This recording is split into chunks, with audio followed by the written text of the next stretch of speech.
मुसलमान नहीं समझा इस्लाम को, दुश्मन समझ रहे हैं इस्लाम को। फलस्तीन को इसराइल भी मान चुका है, हम हार चुके। अंदर की हुकूमत इस्तीफा दे रही है। क्या है, क्या था फलस्तीन के पास जो हमारी ताकत काम न कर सकी? ये सोच सोच कर मर रहा है इसराइल। कोई जबरदस्त हथियारात नहीं इसराइल फलस्तीन के पास, कोई जबरदस्त मिसाइल नहीं फलस्तीन के पास, लेकिन था क्या फलस्तीन के पास? ईमान था, हिम्मतें थी, हौसला था, अंबिया की निस्बत थी, मस्जिद अक्सा की निस्बत थी। और फलस्तीन का बच्चा बच्चा इसराइल को सिर्फ यही कहा, लेकर आ जा तू अपनी ताकत, हम भी बता देंगे हमारी ताकत। मैं बारहा इस वक्त फलस्तीन के नाम ये शेर करता हूं, इधर आ सितमगर हुनर आजमाए, इधर आ सितमगर हुनर आजमाए, तू तीर आजमा हम जिगर आजमाए। फलस्तीन के मुकाबले में अमेरिका व इस्राइल अपनी पूरी ताकत को आजमाया, लेकिन फलस्तीन अपने जिगर को पेश किया, अपनी ताकतें पेश की, अपनी कुर्बानियां पेश की, अपनी शहादतें पेश की। अल्लाह तबारक व तआला कामयाबी दिया कि नहीं दिया? बेशक दिया, अल्लाह का फजल है कि दिया। ये आग, असल में वो आग लगना था कहां? इसराइल को लगना था, लगना था आग कहां? इसराइल को लगना था, लेकिन लगी कहां? अमेरिका को लगी। राज जानते हो आप, वजह जानते हो। इसराइल का जो होगा होगा इंशाअल्लाह ताला।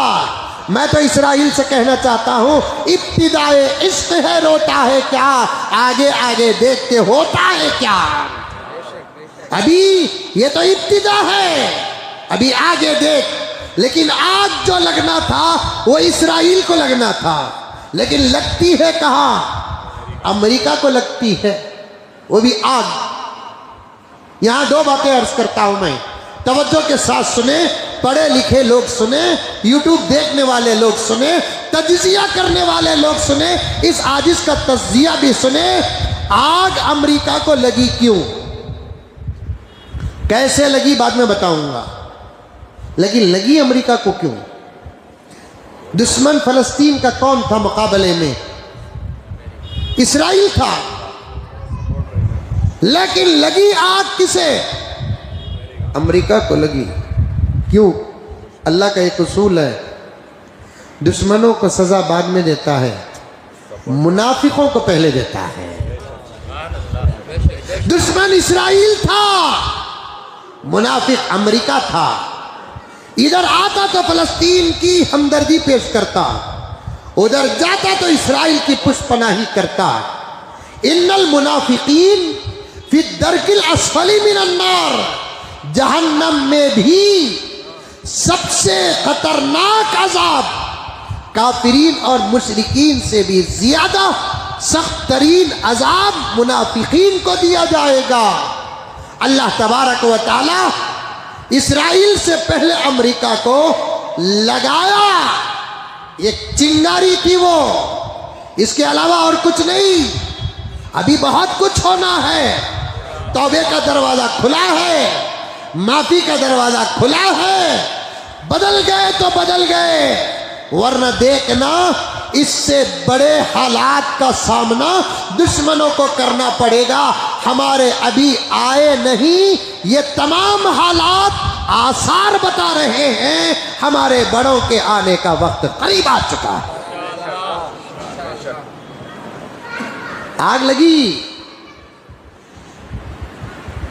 जलजले कब आते मालूम हो जाता, तूफान कब आता मालूम हो जाता, आंधियां कब आती मालूम हो जाता, हवा का रुख कब और कैसे और कहां ये सब मालूम हो जाता था। ऐसी जबरदस्त टेक्नोलॉजी रखने वाले मुमालिक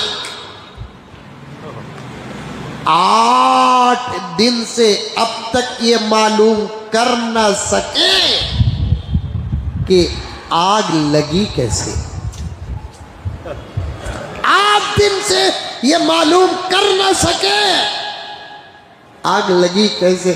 और हमारे मुसलमान भी अजीब व्हाट्सएप में, फेसबुक में, इंस्टाग्राम में अमेरिका में आग लगने की वजह मालूम हो गई। मैं भी गौर से देखा, जो हम ना मालूम नहीं इनको कैसा मालूम होगा। का तो एक कोसा की परिंदा है, वो जाते जाते फूंका तो अंगार लग जाती है। अरे इतने बड़े अजाब को एक परिंदे के साथ जोड़ते हुए शर्म नहीं आ रही आपको? इतने बड़े अजाब को एक परिंदे के साथ जोड़ते हुए शर्म नहीं आती? वो कौन सा परिंदा साहब?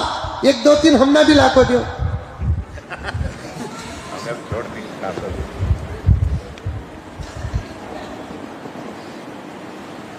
आग नहीं, वो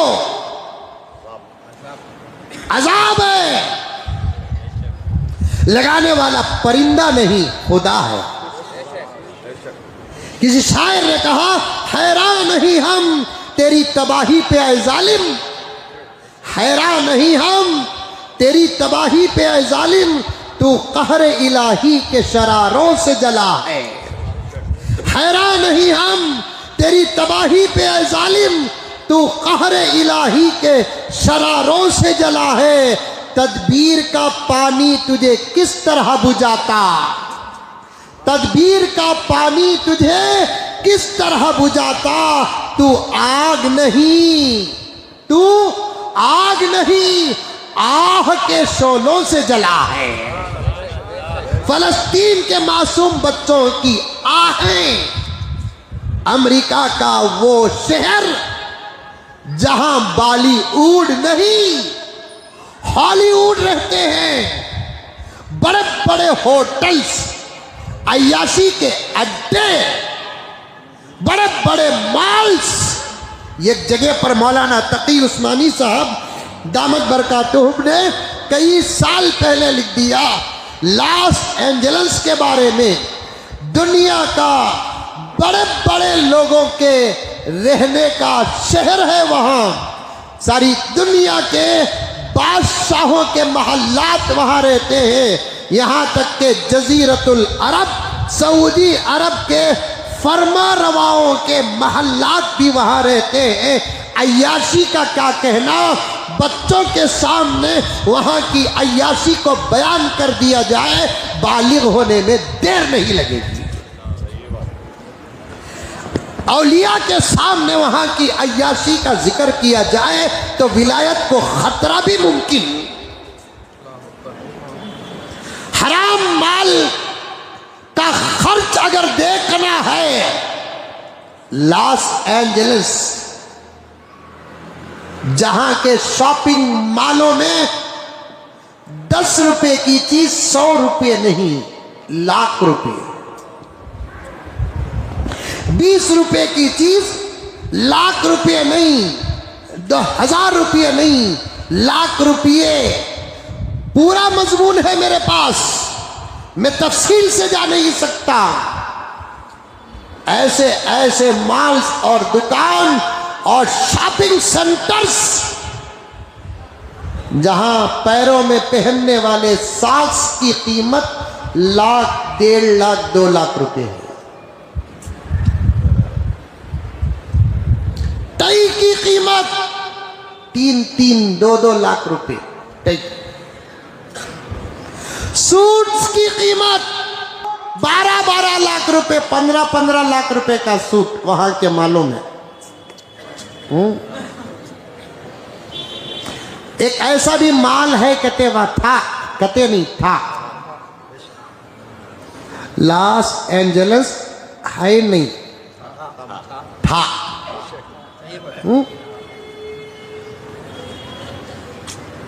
फलस्तीन था भी, है भी। इतनी बमबारी फलस्तीन पर हुई, जो जुल्म फलस्तीन पर हुआ, जो तबाही फलस्तीन पर हुई, ये चैलेंज है कि दुनिया के किसी मुल्क पर अगर होता, उस मुल्क का निशान ही हिस्ट्री से खत्म हो जाता। सलाम है अहले फलस्तीन, हम मांगते हैं एक भिखारियों की तरह तुम्हारे दरवाजों पर तुम्हारे जज्बों का खैरात हमको दे दे, तुम्हारे हौसलों का खैरात हम ही दे।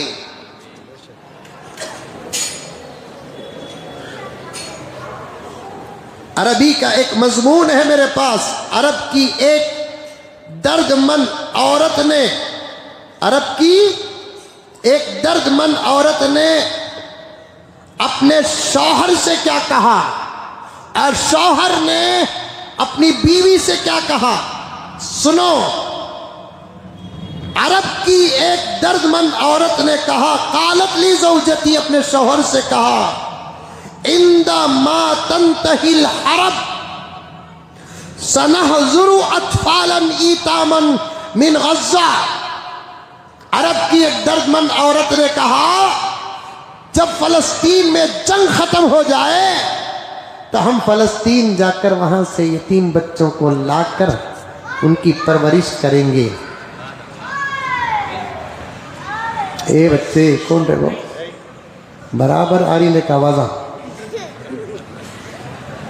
अरब की एक दर्दमंद औरत ने अपने शौहर से कहा, तवज्जो के साथ सुने, अरब की एक दर्दमंद औरत ने अपने शौहर से कहा, जब जंग खत्म हो जाए हम फलस्तीन जाकर वहां से यतीम बच्चों को लेकर आकर यहां परवरिश करेंगे। फौरन शौहर ने कहा, नहीं, जंग खत्म हो जाए हमारे बच्चों को ले जाकर वहां छोड़कर हौसले सिखाकर बुलाएंगे, हिम्मतें सिखाकर बुलाएंगे, जुर्रत सिखाकर बुलाएंगे।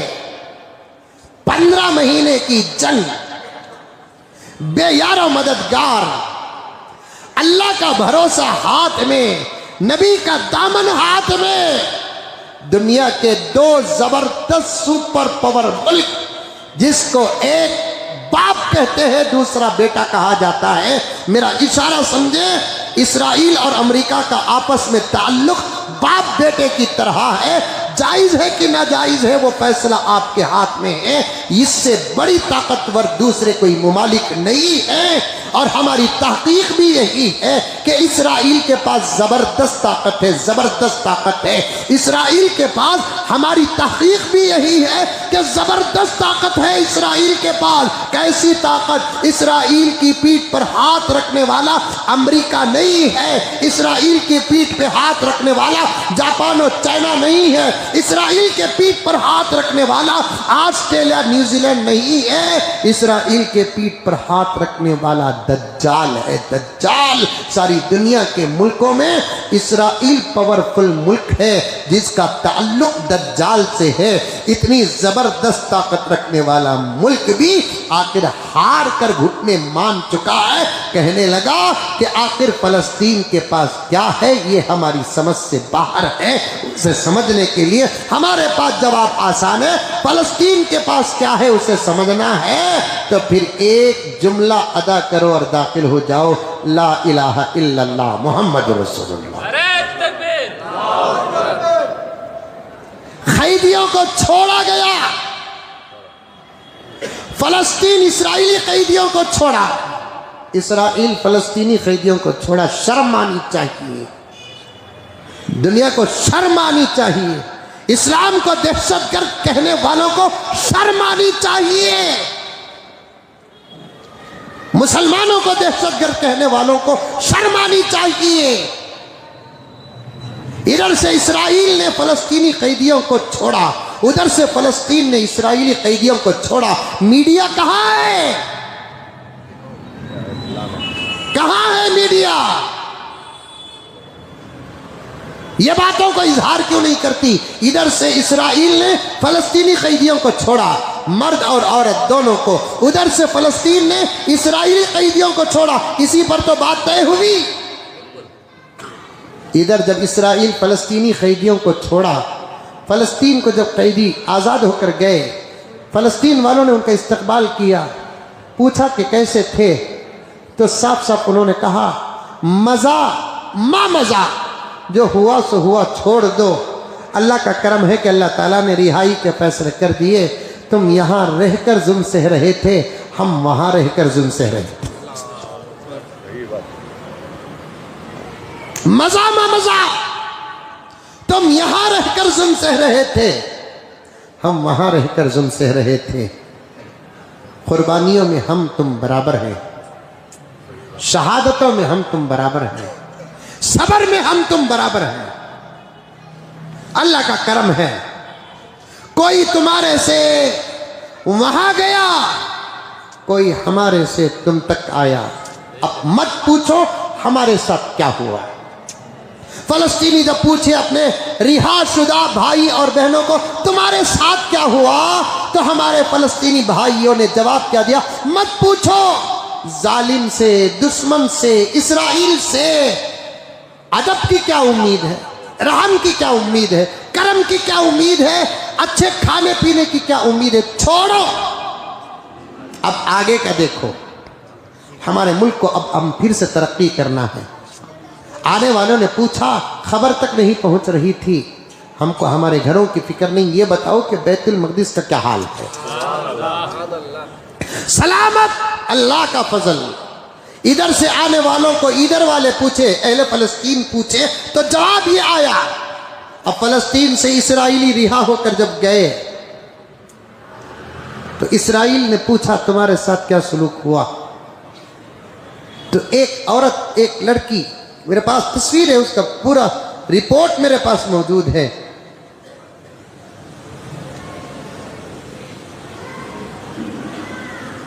ये देखिए, इसकी रिपोर्ट हमारे पास है, और की भी होगी किसी और के पास। जब फलस्तीन वालों ने इसराइली कैदियों को छोड़कर भेजा, पूछा कि तुम्हारे साथ क्या सलूक किया, तो उन्होंने कहा कि हमको उनके बीच में इस्लाम नजर आया। हमारे खाने का ख्याल, हमारे पीने का ख्याल, हमारे सोने का ख्याल, हमारे लिए तसल्ली, कानूनी तौर पर गिरफ्तार तो हमको किया, लेकिन आकर तसल्ली दे रहे थे, तुमको कुछ भी फिक्र करने की ज़रूरत नहीं, हमसे तुमको कोई तकलीफ नहीं होगी। फरिश्तों को वो कौम भी मानती है, फरिश्तों को हम भी मानते हैं, यहूदी भी फरिश्तों को मानते हैं, ईसाई भी फरिश्तों को मानते हैं, हम मुसलमान भी फरिश्तों को मानते हैं। तो इस औरत ने कहा कि मैंने फ़लस्तीन के अंदर इंसानों को नहीं, फरिश्तों को देखा है। मैंने फ़लस्तीन के अंदर इंसानों को नहीं, फरिश्तों को देखा है। एक दिन हम भूखे नहीं, पता नहीं कि वो खाते थे कि नहीं खाते थे, लेकिन हमारे खानों का इंतजाम, ये इस्लाम का कानून है। खैदियों के साथ अच्छा सलूक करो, खैदियों के साथ अच्छा सलूक करो। वो कैद हैं, वो कानूनी कार्रवाई के अंदर हैं, लेकिन उनके खाने और पीने में किसी किस्म की कोई तकलीफ ना दे, ये इस्लाम का सबक है। यही बातें तो इसराइल को फलस्तीन के सामने झुकने पर मजबूर किया।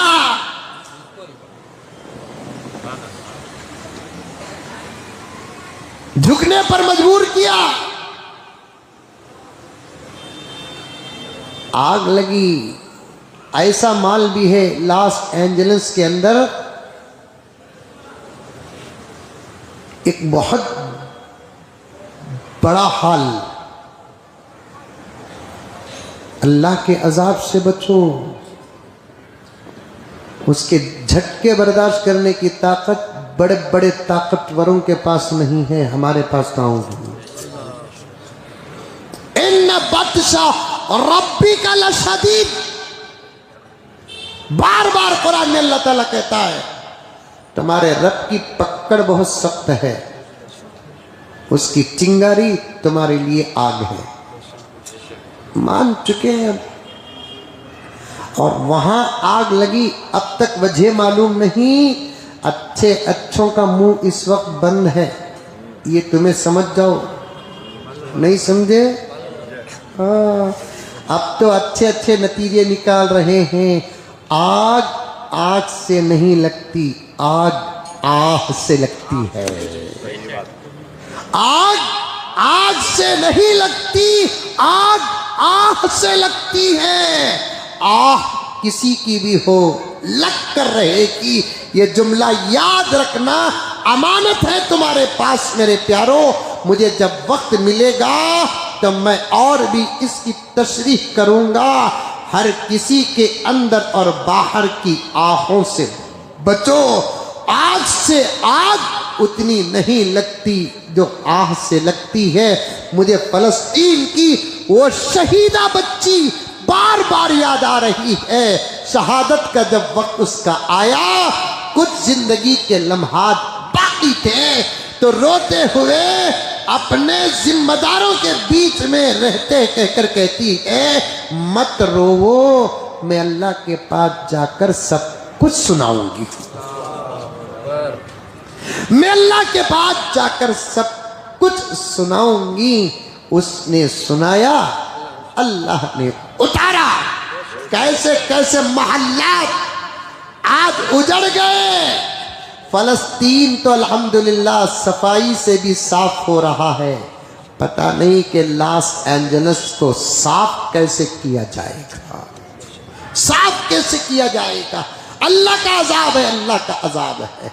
ऐसा माल भी है, ये बड़े बड़े उलमा उस जमाने में लिखे हैं। उस माल में सूटों का काउंटर है, जबरदस्त काउंटर। एक एक सूट की कीमत 10 लाख, 15 लाख, 20 लाख, 25 लाख, 50 लाख तक एक सूट की कीमत। और वहाँ सेल्समैन एंड सेल्स गर्ल्स नहीं रहते। पूरा हॉल सूटों से भरा रहता है और खाली रहता है। और वहाँ पर अगर किसी को लेना है, उन्हें पहले दिन और टाइम तय करना पड़ेगा। और उसे अंदर लेकर जाने वाला माल का खुद मालिक रहेगा। दोनों ही इस पूरे हॉल में दाखिल होंगे। जाने के बाद सूटों को देखा जाएगा। उसके बाद माल का मालिक लेने वाले के बारे में फैसला करेगा कि ये डिजाइन का सूट, ये कलर का सूट तुम्हारे लिए सूट हो रहा है। उसके बाद वो लेकर बाहर आएगा। महबूब, लिखा है किताब में, लंदन का शहजादा उस माल को जाना चाहा, 6 महीने तक तारीख नहीं मिली। जिस माल में जाने के लिए तारीख न मिली, उस माल को एक चिंगारी ने खत्म करके रख दिया। जिस माल को जाने के लिए तारीखें न मिलती थी, उस माल को एक चिंगारी ने गारत करके रख दिया है। अब तो सारी दुनिया को इस्लाम समझने का वक्त आ चुका है, लेकिन अफसोस के बाहर वाले समझ रहे हैं, अंदर वाले नहीं समझ रहे हैं।